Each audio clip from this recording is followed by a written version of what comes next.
ثم الاسناد وهو الطریق الموصلہ الی المتن۔ اب متن سے متعلقہ جو باتیں ہیں ان کے بعد اسناد سے متعلقہ باتیں وہ حافظ رحمۃ اللہ علیہ بیان فرماتے ہیں۔ اسناد کس کو کہتے ہیں؟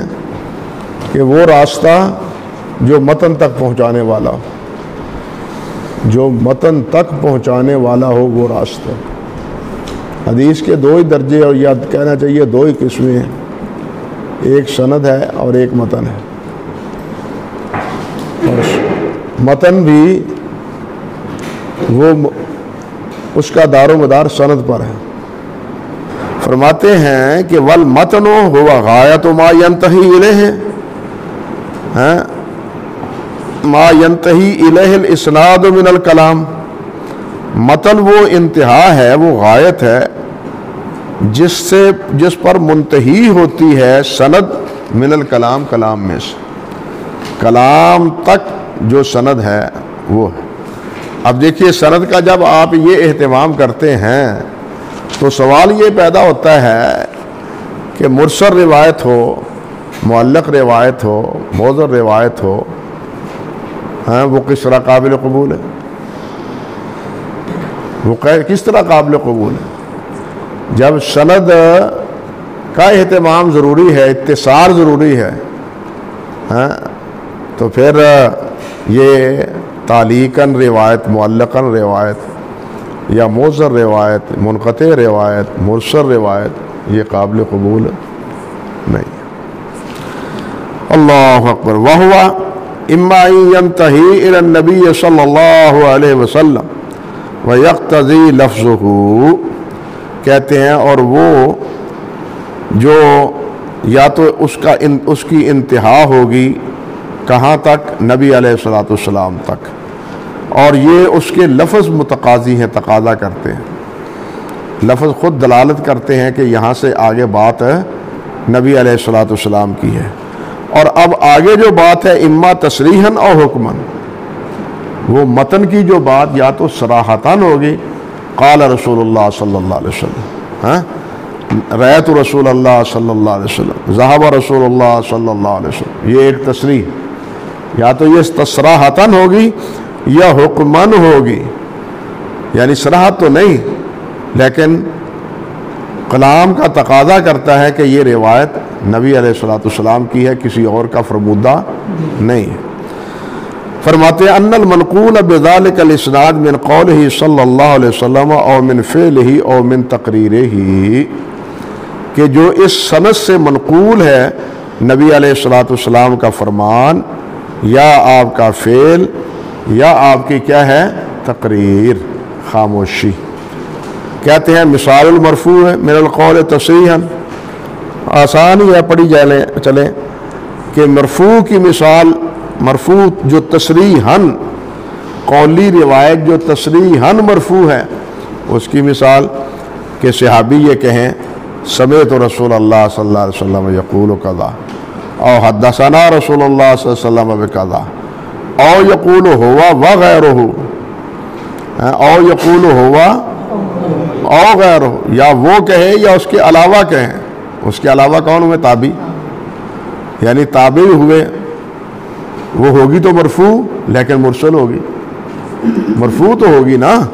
کہتے ہیں قال رسول، وہ کہے قال رسول اللہ صلی اللہ علیہ وسلم قضا، او عن رسول اللہ صلی اللہ علیہ وسلم انہ قال قضا او نحو ذلک۔ ومثال المرفوع من الفعل تصریحا، فعل کی مثال، فعل مرفوع جو تصریحا کہ یہ نبی علیہ السلام کا عمل مبارک ہے، اس کی مثال کہ صحابی یہ کہے کہ رأیت رسول اللہ صلی اللہ علیہ وسلم فعل کذا، او یقول ہوا او غیرہ، یا وہ یا دوسرے کوئی کہیں کان رسول اللہ صلی اللہ علیہ وسلم یفعل کذا۔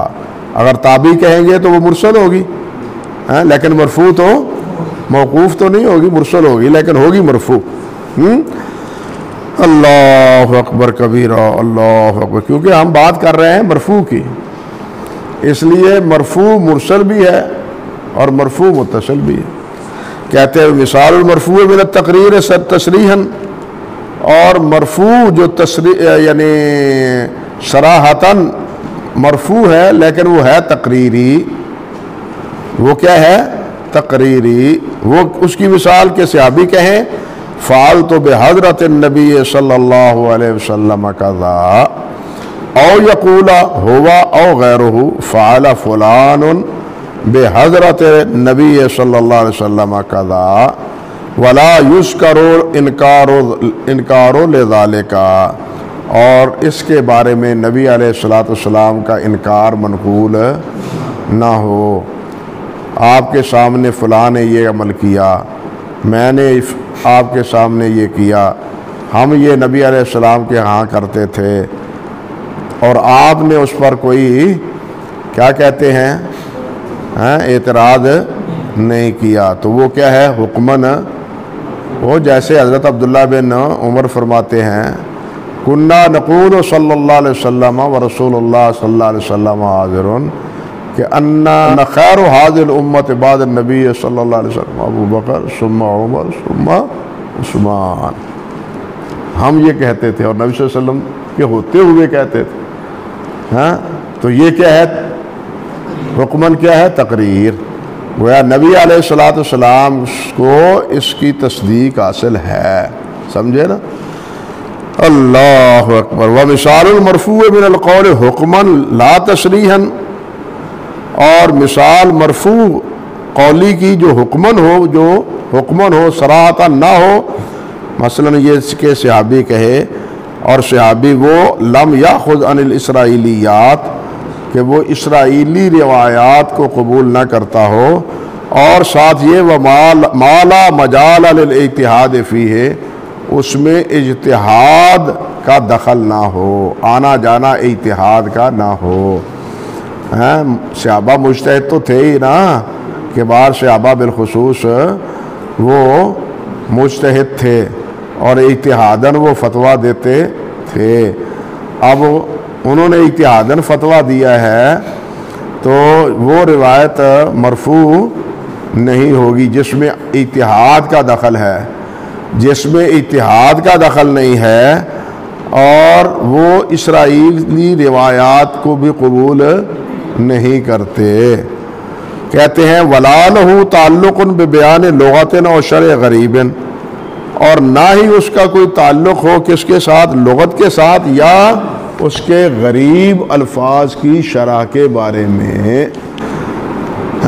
اللہ اکبر کبیرہ. وَلَا لَهُ تَعَلُّقٌ بِبَيَانِ لُغَةٍ أَوْ شَرْعٍ غَرِيبٍ. اللہ اکبر.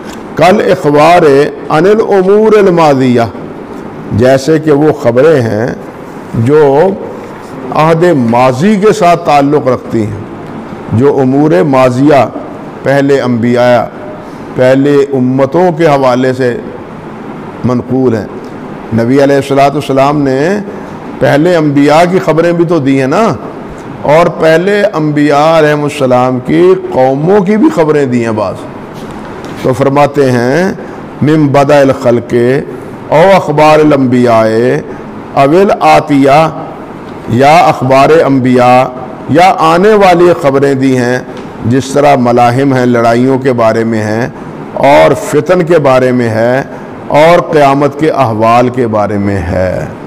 قیامت کے بارے میں جو روایات ہیں، یا اسی طرح جو روایات فتن سے متعلقہ ہیں، یا صحابہ کرام یا بعد کے دور میں لڑائیوں کے بارے میں نبی علیہ الصلوۃ والسلام کے ارشادات ہیں، یا ان کے عمل و کردار کے حوالے سے، ان کی شہادت کے حوالے سے، ان کی زندگی کے حوالے سے نبی علیہ الصلوۃ والسلام نے کچھ باتیں ارشاد فرمائی ہیں. اللہ اکبر کبیرہ. تو وہ سب کی سب کیا ہوں گی؟ حکماً مرفوع ہوں گی.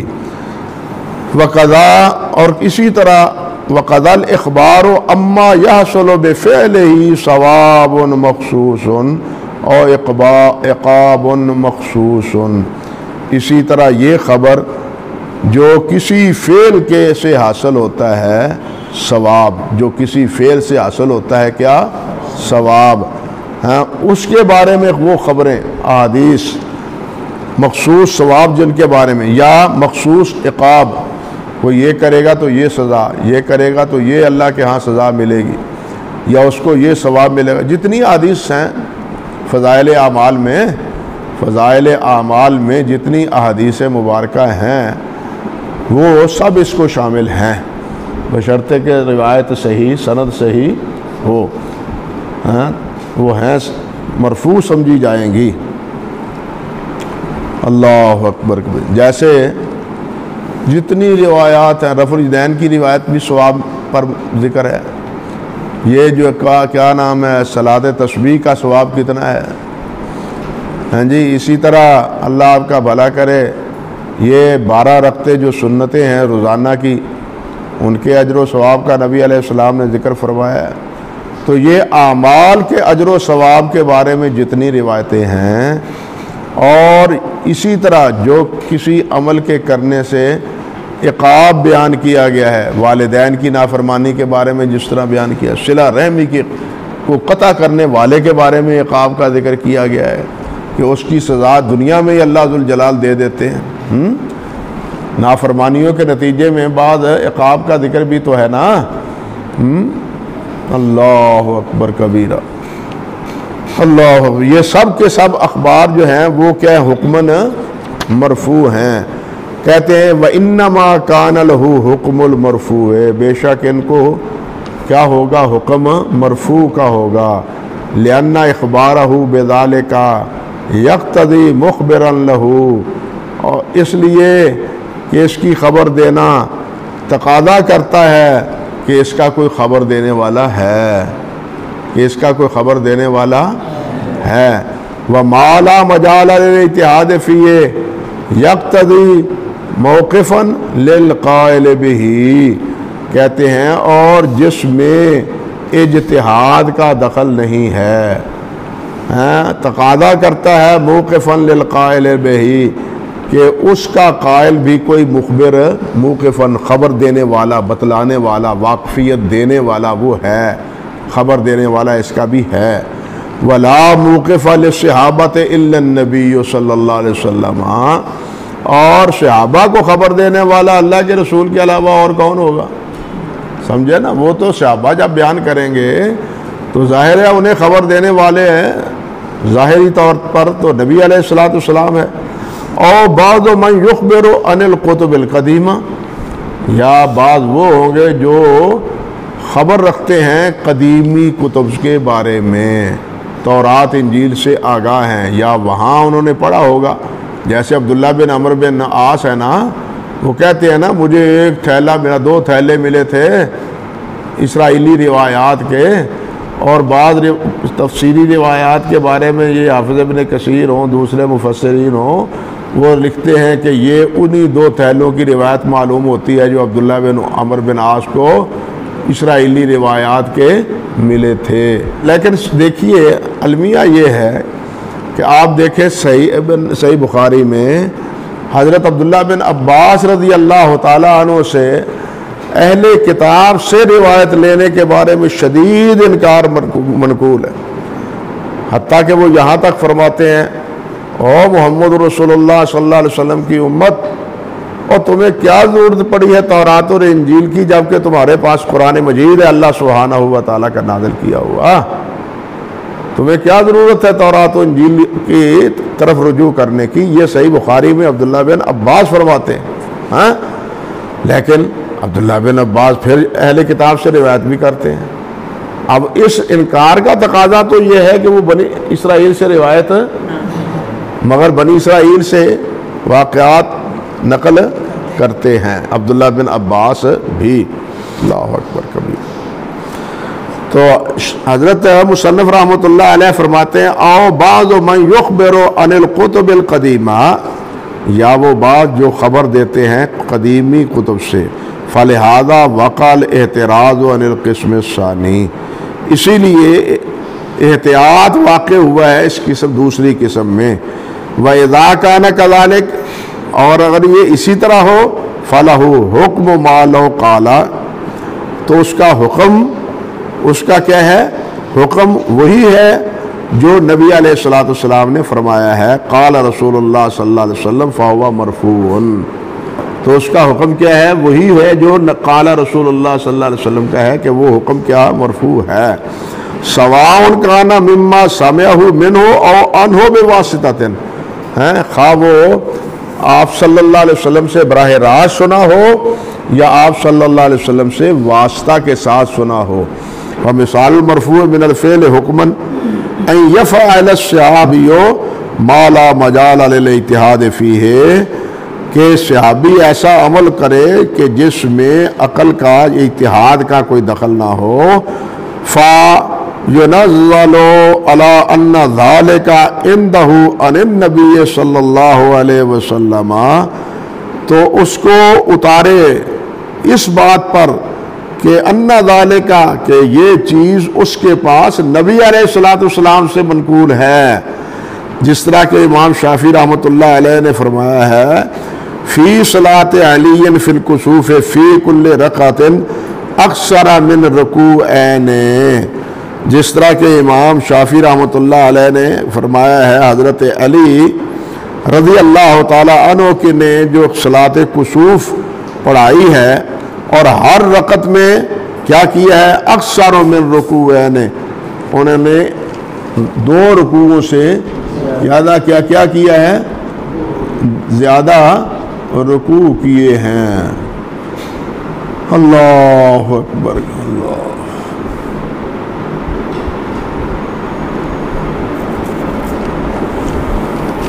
لیکن یہ مثال تو حافظ ابن حجر رحمۃ اللہ علیہ نے دے دی، مگر اس پر ایک اعتراض ہے. اعتراض یہ ہے کہ السنن الکبریٰ میں حضرت علی کی اسی روایت میں یہ بات موجود ہے کہ ان رسول اللہ صلی اللہ علیہ وسلم کذالک فعل،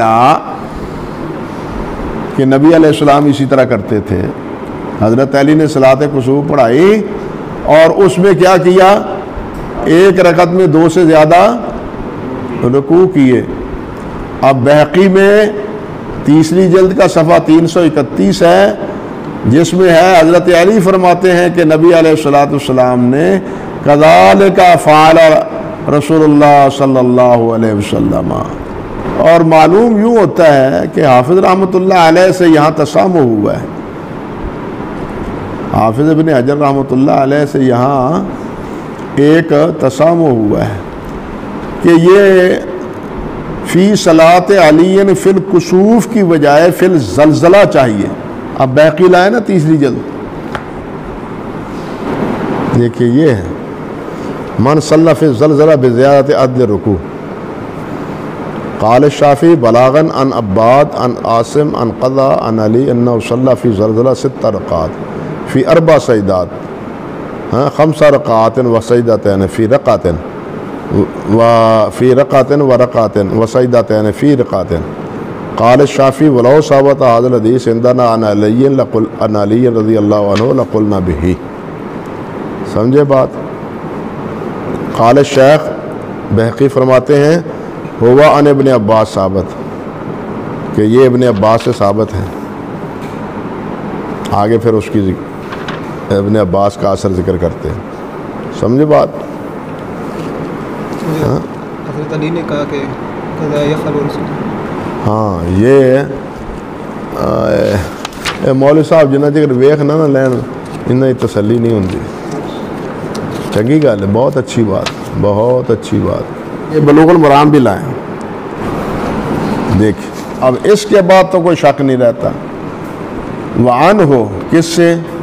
ابن عباس انہو صلی فی زلزلہ 6 رکعات و 4 سجدات وقال ہاکذا صلاۃ الآیات رواہ البیہقی وذکر الشافعی عن علی مثلہ دون آخرہ. امام شافعی سے یہ کیا ہے امام شافعی سے زلزلے کے بارے میں کہ ابن عباس ہی کی طرح حضرت علی سے بھی ہے. اور امام مسلم رحمۃ اللہ علیہ نے بھی یہ بات کہی ہے. حضرت ابن عباس کے مسلم یہی انداز، ابن عباس کی یہ روایت جو ہے صحیح مسلم میں 299 صفحے پر ہے، اور تلخیص میں بھی یہی انداز ہے صفحہ 94 جلد 2 میں. تو کہنے کا مقصد یہ تھا، اللہ آپ کا بھلا کرے، کہ یہاں زلزلہ کا لفظ چاہیے، کسوف کا لفظ نہیں، کیونکہ کسوف کے بارے میں روایت حضرت علی رضی اللہ تعالیٰ عنہ سے صراحتاً مرفوع کے الفاظ میں منقول ہے، اور فرماتے ہیں وہ کذالک فعل رسول اللہ صلی اللہ علیہ وسلم۔ آگے فرماتے ہیں وہ مثال المرفوع من التقریر حکماً، فعلی روایت جو تقریری حکماً ہے اس کی مثال، ان یخبر الصحابی ہو کہ صحابی یہ خبر دے کہ انہم کانوا یفعلون فی زمان النبی صلی اللہ علیہ وسلم کذا فإنہ یکون لہ حکم الرفع فی من جہت ان ظاہر اطلاعہ صلی اللہ علیہ وسلم علی ذالک لتوفر دواعیہم علی سؤالہ عن امور دینہم۔ فرماتے ہیں کہ فَإِنَّهُ يَكُونُ، کہ یہ جو ہے جس میں صحابی یہ کہیں کہ کانوا یفعلون فی عہد النبی صلی اللہ علیہ وسلم، اس کو حکماً مرفوع اس جہت سے ہم کہتے ہیں کہ ظاہر بات یہ ہے کہ ہمارے اس فعل کی یا ہمارے اس قول کی جو ہم آپ کے سامنے کیا کہتے تھے اس کی اطلاع نبی علیہ السلام کو ہوگی۔ کیوں؟ لتوفر دوائی ہے، کیونکہ بہت سے وافر اسباب علی سؤالہ عن امور، وہ سوال ان کے ہیں، یعنی کن کے؟ صحابہ کرام کے، کہ وہ سوال کرتے تھے کس سے؟ نبی علیہ السلام سے امور دین کے بارے میں۔ لتوفر دواعیہم، کیونکہ ان کے وفور بہت باکثرت، ان کے دواعی، ان کے مسائل علی سؤالہ، وہ کس پر ہوتے تھے؟ آپ کے سوال پر ہوتے تھے، ان امور دینہم، جو ان کے دین کے متعلق ہوتے تھے۔ وَلِأَنَّ، اور یہ اس لیے بھی کہ ذالک زمان نزول الوحی، کہ یہ زمانہ تھا نزول وحی کا۔ فلا یقع من الصحابۃ فعل شیء ویستمرون علیہ الا وہو غیر ممنوع الفعل، کہتے ہیں کہ کوئی واقعہ ایسا نہیں ہوگا صحابہ کرام سے کہ جو انہوں نے کیا ہو، کوئی عمل کیا ہو اور وہ اس پر ہمیشہ کریں، یستمرون، وہ اکیلا ایک ہی صحابی نہ اور بھی کریں، الا وہو غیر ممنوع الفعل، سوائے اس کے یہ کہ وہ ممنوع نہ ہو۔ اگر وہ عند اللہ ممنوع ہے تو من جانب اللہ وحی کے ذریعے اس کی ممانت آنی چاہیے تھی، کیونکہ اللہ سبحانہ و تعالیٰ تو حاضر و غیب سب سے آگاہ ہے نا، تو اللہ تعالیٰ کو تو علم تھا کہ یہ کر رہے ہیں۔ اب اگر اللہ تعالیٰ کو وہ عمل ناپسند تھا تو اللہ سبحانہ و تعالیٰ اس کے بارے میں اپنے حبیب علیہ السلام کو بذریعہ وحی آگاہ فرما دیتے۔ جب آگاہ نہیں فرمایا تو یہ اس بات کی دلیل ہے کہ یہ کیا حکماً مرفوع ہے، نہ نبی علیہ السلام نے روکا نہ اللہ ذوالجلال والاکرام نے روکا، صحابہ وہ عمل کرتے تھے۔ کہتے ہیں وقد استدل جابر و ابو سعید الخدری، کہتے ہیں کہ میں نے اور استدلال کیا ہے جابر رضی اللہ تعالیٰ عنہ نے اور ابو سعید خدری رضی اللہ تعالیٰ عنہما نے علی جواز العزل، عزل کے جواز پر، بِأَنَّهُمْ كَانُوا يَفْعَلُونَ وَالْقُرْآنُ يَنزِلُ، کہتے ہیں وَلَوْ كَانَ مِمَّا يُنْهَى عَنْهُ لَنَهَى عَنْهُ الْقُرْآنُ۔ سمجھ گئے؟ لیکن یہاں ایک بات عرض کرنے کی ہے کہ یہ جو حافظ رحمۃ اللہ علیہ نے یہاں فرمایا ہے وَقَدْ اسْتَدَلَّ جَابِرٌ وَأَبُو سعید، یہ ابو سعید کا لفظ جو ہے نا، وہ یہ روایت حضرت ابو سعید سے ہمیں نظر نہیں آئی، یہ حضرت جابر سے بخاری میں روایت ہے۔ مسلم میں یہ روایت ہے، حضرت جابر بن عبداللہ، آپ نے مشکات میں بھی پڑھی ہوگی یہ، ہاں کتاب النکاح میں، مشکات میں بھی آپ نے یہ حضرت جابر ہی سے پڑھی ہے، حضرت ابو سعید سے یہ روایت نہیں ہے۔ بہرحال یہ ہے تسامح ہے حافظ رحمۃ اللہ علیہ سے۔ اور فتح الباری میں بھی نامی جلد رہا ہے نا مولوی صاحب 305 صفحے پر، اور یہاں حافظ رحمۃ اللہ علیہ نے حضرت ابو سعید خدری رضی اللہ تعالیٰ عنہ کی روایت کا کوئی حوالہ ذکر نہیں کیا، اور نہ ہی اس باب کی جو دوسری کتابیں ہیں اس موضوع میں، ان میں حضرت ابو سعید خدری رضی اللہ تعالیٰ عنہ کی روایت کا ذکر ہے۔ یہ سب اللہ آپ کا بھلا کرے حضرت جابر سے ذکر کر رہے ہیں۔ کہتے ہیں کنا نتقی الکلام والانبساط الی نسائنا ہیبۃ ان ینزل فینا شیء من علی عہد النبی صلی اللہ علیہ وسلم فلما مات النبی صلی اللہ علیہ وسلم تکلمنا وانبسطنا۔ چلو ٹھیک ہے، جو کرتے رہے ہیں نا، ہاں وہ کوئی گناہ نہیں کیتا، چلو شکر ہے الحمدللہ۔ تو یہ عبداللہ بن عمر سے تو ہے، حضرت ابو سعید خدری سے یہ نہیں ہے۔ آگے چلیں جناب، وَيَلْتَحِقُ بِقَوْلِي، کہتے ہیں اور مل جاتا ہے میرے اس قول سے حکمن، جو میں نے کہا ہے نا حکمن، ما ورد بصیغۃ الکنایہ، وہ جو وارد ہو کنایت کے سیغے سے، صراحت کے سیغے سے، نہ من موضع صیغ صریحہ، صحیح سیغے کی جگہ پر جو کنایاتاً ایک لفظ یا ایک بات کہی گئی ہو وہ بھی اس میں شامل ہے۔ کا قول تابعی عن الصحابی، جس طرح کہ تابعی صحابی سے کہتے ہیں یرفع الحدیث، تابعی صحابی سے روایت بیان کرتے ہوئے کیا کہتے ہیں؟ یرفع الحدیث او یروی ہے او ینمی ہے او روایتاً او یبلغ بہی او رواہ۔ یہ تابعی صحابی کا نام لے کے کہیں تو یہ روایت بھی کیا ہے؟ مرفوع ہے، اگرچہ یہ صیغہ ادا کے جو ہے نا کے لیے صراحتاً، لیکن کنایاتاً یہی ہے کہ وہ جب کہے یرفع تو یرفع حدیث کو اوپر اٹھانے کا مطلب صحابی کا کیا ہے؟ نبی علیہ السلام، یا وہ اس کو روایت کرتے تھے، کس سے روایت کرتے تھے؟ ظاہر ہے کہ نبی علیہ السلام کے علاوہ کسی اور سے وہ روایت نہیں کرتے۔ اور یہی بات ہے، یہ دراصل خطیب بغدادی نے کفایہ میں 415 صفحے میں تفصیلاً کہی ہے، 415، جس کا یہاں یہ حافظ خلاصہ بیان کر رہے ہیں۔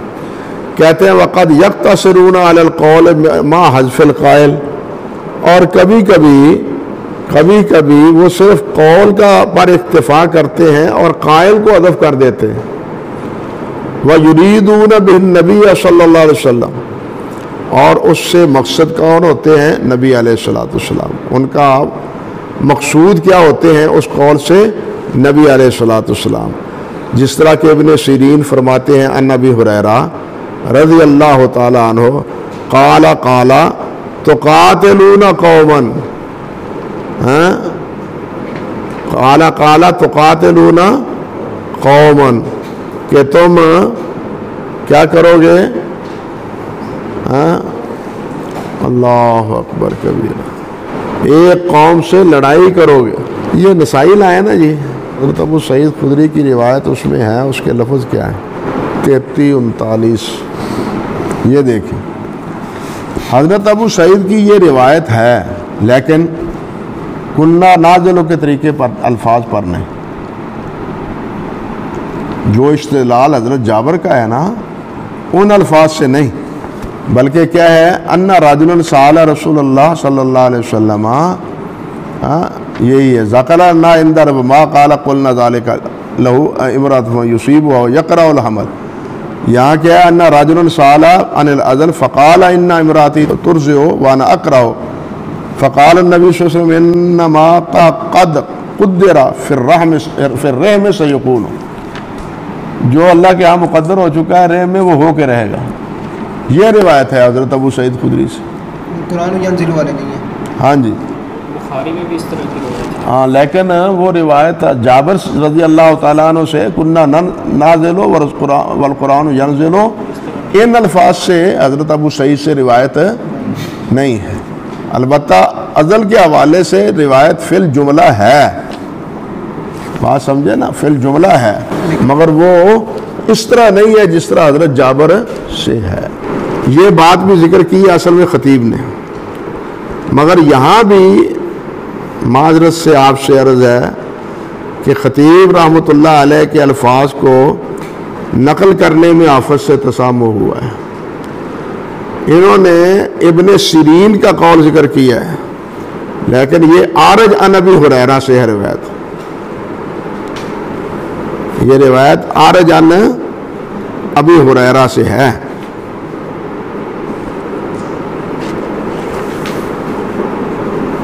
خطیب بغدادی نے بھی اسی طرح ذکر کیا ہے, اور بخاری مسلم میں بھی یہ روایت اسی طرح ہے. یہ پکڑے نا فضل باری 6 جلد, حتیٰ تقاتلون الترک صغار الاعین, یہ کس سے ہے؟ عارج عن ابی ہریرہ سے. اور حافظ نے ابن سیرین کی کوئی روایت کا یہاں ذکر اشارہ نہیں. یار الکفایہ لائے نا ہندی طبع, حدیث و سفیان عن ابی الزناد عن العارج عن ابی ہریرہ. کس سے روایت ذکر کی ہے؟ عارج. اب آگے یہ جو حافظ رحمۃ اللہ علیہ نے فرمایا ہے نا کہ خطیب نے کہا ہے کہ انہ اصطلاح خاص بآل البصرہ, قلت للبرقانی آصب ان موسیٰ انا بهذا القول احادیث ابن سیرین خاصتاً. حدیث ابن سیرین قال موسیٰ اذا قال حماد والبصریون قال فهو مرفوع. بصریون کہیں نا قال حضرت ابو ہریرہ سے قال کہیں تو وہ کیا ہے؟ مرفوع ہے. یہ محمد بن کون ہے؟ سیرین ہے. اچھا یہ کہتے ہیں برقانی نے کہا ہے, میں نے کہا ہے قول تو للبرقانی ہے, برقانی میں ہے یہ کہ میرا خیال یہ ہے کہ موسیٰ نے اس سے مراد کیا لیا ہے, وہ احادیث جو خاص ابن سیرین سے ہیں. یہ نہیں کہ یہ اہل بصرہ کی اصطلاح سارے سب کی ہے. یہ نکال کے دکھانے کی ضرورت یہ اس لیے پیش آئی کہ آپ کہیں کہ یہ بھی حافظ نے غلط لکھا, یہ بھی غلط لکھا. ہر جگہ آپ بھی بہت ہیں زیادہ اعتماد والے ہیں, تو میں نے کہا کہ بہتر ہے کہ آپ کی آنکھوں کے سامنے آ جائے. دیکھیں اذا قال حماد والبصریون قال مرفوع. یہ روایت بھی کس سے ہے؟ محمد. یہ کہتے کیا ہیں کہ احادیث و ابن سیرین خاصتاً, یہ ابن سیرین کی روایتوں کے ساتھ خاص ہے. آگے بھی یہ ہے ان خالد قال محمد بن سیرین کل شیء حدثت عن ابی ہریرہ فهو مرفوع. کہ ابو ہریرہ سے میں جو روایت بیان کروں وہ مرفوع ہے. یہ ابن سیرین کہتے ہیں. یہ نہیں کہ تمام اہل بصرہ یہ کہیں حضرت ابو ہریرہ سے قال تو وہ مرفوع ہے. اس لیے یہ بات بھی کہنے سے حافظ رحمۃ اللہ علیہ سے تسامح ہوا ہے. یہ صفحہ نمبر 418 ہے, 418 419 الکفایہ کا. آگے ہے وہ من السنی المحتملات قول الصحابی, یہ انشاءاللہ آئندہ دیکھیں.